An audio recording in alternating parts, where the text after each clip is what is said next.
Anime, Isekai 1 Turn Kill Neeson. Continuing to episode 6, in a church, there was a female priest teaching her daughter, Sophie. She told Sophie that someday she would meet a legendary hero. When that time comes, Sophie must help the hero save the world. Her mother gave her a magic staff while saying this. Sophie became curious about what kind of person the legendary hero would be. Her mother replied that a hero is someone strong, good, and humble. Even to this day, Sophie still remembers her mother's words. Asahi was fighting a wolf alone. When the wolf was about to pounce from above, Asahi managed to defeat it from that angle. Maya, secretly watching from a distance, felt proud of Asahi's progress. Just as she was about to relax, a giant wolf suddenly appeared behind Asahi. It seemed that this wolf was the parent of the wolf Asahi killed earlier. But as usual, Maya came to the rescue. She used magic to create a deep giant hole above the wolf's foothold. Asahi felt that his progress was nothing compared to Maya's strength once again. Asahi's arm was bleeding, but it was only a minor wound. Maya wanted to heal the wound with a double X potion, even though the injury wasn't too severe. In fact, just licking it would make it heal. This expression made Maya want to lick Asahi's wound. Asahi was scared because he was being chased by his lewd sister. He ran with all his might while using an escape skill. Finally, Asahi managed to reach the city. He felt that he had developed enough because he was able to escape from Maya. There, 3 people scolded Asahi for blocking their way. Asahi immediately stepped aside and apologized, not wanting to get involved in trouble. However, after that, Asahi accidentally bumped into a girl and they both fell. The silver-haired girl was Sophie. Asahi offered his help to help her stand up. When Sophie saw Asahi's actions to help her, she was reminded of her mother's words that a hero is someone kind-hearted. Asahi himself apologized for not looking ahead and causing the collision. Sophie noticed that Asahi's hand was injured. She immediately used her magic to heal him. Asahi was surprised to see the healing magic. It turned out Sophie was a healer. And it turned out Sophie was a member of the party of the 3 people who scolded Asahi earlier, the Black Pearl Party. The 3 of them scolded Sophie for being too slow. It seemed that their party was going to explore a dungeon. After that, Asahi felt an uneasy atmosphere behind him. And indeed, Maya had successfully caught up to Asahi. When Maya wanted to lick Asahi's wound, she realized that the wound had already healed. Asahi told her that he had met a healer earlier. Maya was not a gamer, so she didn't know much about healers. Asahi explained that a healer is someone who can heal wounds, poisons, or paralysis. In return, they don't have strong attacks. From Maya's perspective, she considered healers to be walking recovery potions. However, for some reason, Maya still licked Asahi even though his wound had already healed. They both went to the guild. Tanya, who appeared panicked, felt relieved when Asahi arrived.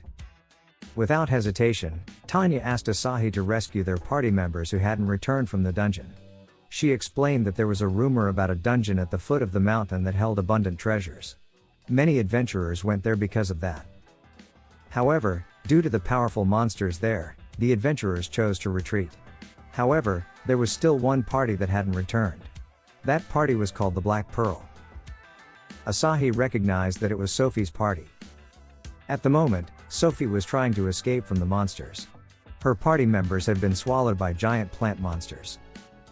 Asahi arrived at the location and cut the roots of the plant monsters, saving Sophie. She was surprised as Asahi held her in his arms. There were now 4 giant plant monsters, but as usual, Maya defeated them all for Asahi's sake. After regaining consciousness, Sophie found herself outside. Her 3 party members had been freed from the monsters but were still unconscious. Sophie tried to remember the person who saved her. After observing, she realized that the person who saved her was the same person she had met when she wanted to leave the city, Asahi. From Sophie's perspective, Asahi truly embodied the legendary hero. Sophie was impressed by Asahi's humility when he saved them and left without saying anything. Suddenly, the staff her mother gave her fell. Sophie assumed that the direction pointed by the staff was where Asahi was. In reality, Asahi left immediately because he was covered in slime from the monster. He didn't want to appear dirty in front of his first heroine. although Asahi could have received a reward if he had waited for them to regain consciousness and escorted them to the city. Suddenly, Sophie arrived to meet Asahi. Asahi was confused as to why Sophie called him a hero. Asahi felt uncomfortable because it was actually Maya who defeated all the monsters. Not only did she want to express her gratitude, but Sophie also wanted to join Asahi's party. Following her mother's instructions, Sophie wanted to help the hero save the world. It turned out Sophie was a rather aggressive girl, not quiet. Putting aside the hero issue, Asahi felt fortunate to have a healer helping him. Before that, Asahi wanted to ask for Maya's permission first. Sophie introduced herself to Maya, whom she regarded as her hero's older sister. Maya turned out to really like Sophie because she praised Asahi as a hero. It seemed that Maya treated people well when they respected her. Then, the Black Pearl party arrived at the location to find Sophie. They blamed their failure on Sophie. However, instead of feeling sad, Sophie mocked them back. She ridiculed the party leader for attacking carelessly without giving directions. Then, the wizard with long incantations had weak effects. Lastly, the rogue was incompetent because they couldn't disable traps. Sophie bluntly stated that she would withdraw from their party and join Asahi's party. Unexpectedly, Sophie wasn't an innocent and spoiled girl. The three of them, after being insulted, wanted to attack both Sophie and Asahi. Luckily, Maya threw pepper powder and defeated the three without being noticed. Sophie was impressed again because Asahi could defeat 3 people at once. However, upon closer inspection, Asahi and Maya were no longer there. Meanwhile, Tanya appeared very frustrated with the Black Pearl party. It was because when they returned, they didn't show any gratitude to the guild for organizing an emergency mission to rescue them. As usual, Asahi was looking for a mission. Asahi asked for an easy mission. Tanya had a mission to collect killer bee honey. This time, Maya wouldn't accompany them as she was currently engaged in a fight with Kill Maria because she refused to eat her cooked peppers. Tanya suggested bringing a healer on this mission. Otherwise, it would be troublesome if they got poisoned by the killer bees. After hearing those words, Sophie suddenly appeared in front of Asahi out of nowhere. She was still insisting on joining Asahi, just like before. Asahi actually wanted to refuse her, but Tanya immediately handed over the mission to them without Asahi's consent. Once they were in the forest, Asahi seemed quite overwhelmed fighting just 2 killer bees. Fortunately, Sophie was there to heal the poison effects from the bees. With that, he could continue attacking and defeating the bees. Sophie wondered why Asahi's fighting style seemed weak.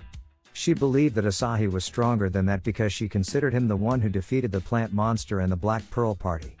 Unlike before, Asahi fought the killer bees weakly and only managed to make them faint. Asahi explained that if he fought seriously against the killer bees, he could disrupt the forest's ecosystem. Asahi deceived Sophie with his recent explanation.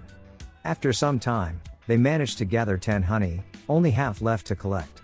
Suddenly, Sophie ran to a certain place and asked Asahi to wait for her. Shortly after, Sophie returned. However, unexpectedly, she was being chased by the queen killer bee. Sophie thought it would be more efficient to lure all the killer bees, but unfortunately, the queen killer bee was also lured. Sophie believed that Asahi could defeat it. Now, there was no reason for Asahi to hold back. Whether he liked it or not, Asahi had to fight the queen bee to protect Sophie, even though he knew he would lose. In the blink of an eye, a large rock hit the queen killer bee. Once again, Sophie believed that it was Asahi who defeated them instantly with his earth magic. After that incident, they finally managed to gather all the honey. Sophie agreed to deliver it to the guild herself, feeling sorry for Asahi who kept fighting. Shortly after, Maya and Kill Maria appeared before them. The two of them had been fighting and moving places continuously until they suddenly ended up here. Moreover, they had destroyed many forests and mountains. Now Asahi knew that the giant rock that killed the killer bees was the doing of Maya and Kill Maria. Maya invited Asahi to go home together, while Kill Maria, as usual, shamelessly asked for a dinner of meat. Maya intended to put peppers in her cooked meat. The day was starting to fade, and the guild staff were on their way home. However, Sophie was still in front of the guild building, holding the rewards from the mission she had completed. She was waiting for Asahi to come and meet her. It seemed that Asahi had forgotten about Sophie after being invited home with Maya. The next morning, Tanya was on her way to the guild to open it. Surprisingly, Asahi was also heading there in the morning. It turned out that Asahi couldn't sleep because he kept thinking about being chased by killer bees. When they arrived in front of the guild building, they saw someone surrounded by a group of birds. After the birds flew away, they were both surprised to find out that it was Sophie.